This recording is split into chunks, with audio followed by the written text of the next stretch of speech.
साथ ही डॉक्टर अदीब रिजवी किसी तारुफ के मोहताज नहीं है। पाकिस्तान में जो काम डॉक्टर अदीब रिजवी का है वो सबको पता है और अब SIUT में भी स्क्रीनिंग शुरू की गई है कोरोना वायरस के मरीजों की। साथ ही ICU में भी जगह रखी गई है ताकि उनकी ट्रीटमेंट हो सके। डॉक्टर अदीब रिजवी साहब हमारे साथ मौजूद हैं। डॉक्टर साहब बहुत शुक्रिया। डॉक्टर साहब आपके पास ज़ाहिर है आपने स्क्रीनिंग भी शुरू की है, साथ में मरीज़ भी हैं, किस नोयत क्रिटिकल नोयत के हैं, क्या आपका तजर्बा है जब आप देख रहे हैं कोरोना वायरस के मरीजों को, क्या आप बताना चाहेंगे? डिफरेंट पोजीशन में मरीज़ आए हैं और करीब अब तक हम लोग 3,500-4 हज़ार के दरमियान केसेस देख चुके हैं और केसेस वक्तन फ़वक्तन अभी भी आ रहे हैं। जो पेशेंट आए हैं उसमें कुछ तो काफ़ी सीरियस थे जिनको इंटेंसिव केयर में रखा गया और वहाँ तो रिकवर करके गए हैं। कुछ ऐसे थे जिनको कि वार्ड में रखा गया है और कुछ ऐसे पेशेंट हैं जिनको कि देखने के बाद 12 घंटे रखने के बाद घर भेज दिया गया है। मुर्दाबाद। लेकिन we have to be vigilant क्योंकि between a very serious patient और लेस सीरियस पेशेंट बहुत थोड़ा सा फ़र्क होता है और तब कंडीशन की तब्दील होने में देर नहीं लगती।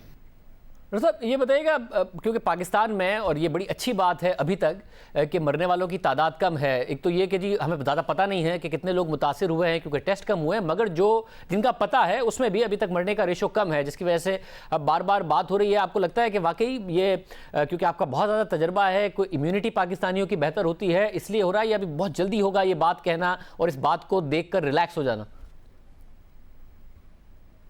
मैं आपसे एग्री करता हूँ कि थोड़ा जल्दी हुआ कहना, number 1। Number 2, Pakistan as a whole अगर हम ले रहे हैं तो बड़ा मुश्किल है स्टेटिस्टिक्स जमा करना कि हम सिर्फ शहरों की या वो जो हॉस्पिटल की पॉपुलेशन उसके बारे में हम कमेंट कर सकते हैं, लेकिन और क्या हो रहा है दूसरे शहरों में, तहसीलों में और गांव में उसका हमें अंदाज़ा नहीं है। तीसरी चीज़ ये भी है कि डायग्नोस्टिक एक्सपर्टीज़ इतनी ज़्यादा नहीं है, टेस्ट नहीं है लिहाजा। लेकिन एक बात वो मैं कह सकता हूँ कि मेरा अपना ऑब्जर्वेशन है कि हम लोग के अंदर इम्यूनिटी है।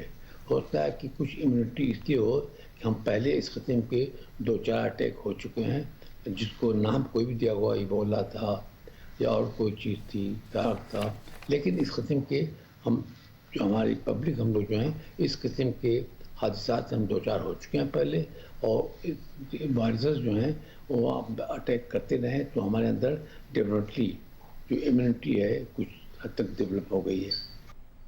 बहुत शुक्रिया। डॉक्टर अदीब रिजवी हमारे साथ मौजूद थे। तमाम डॉक्टर्स की राय आपने सुनी।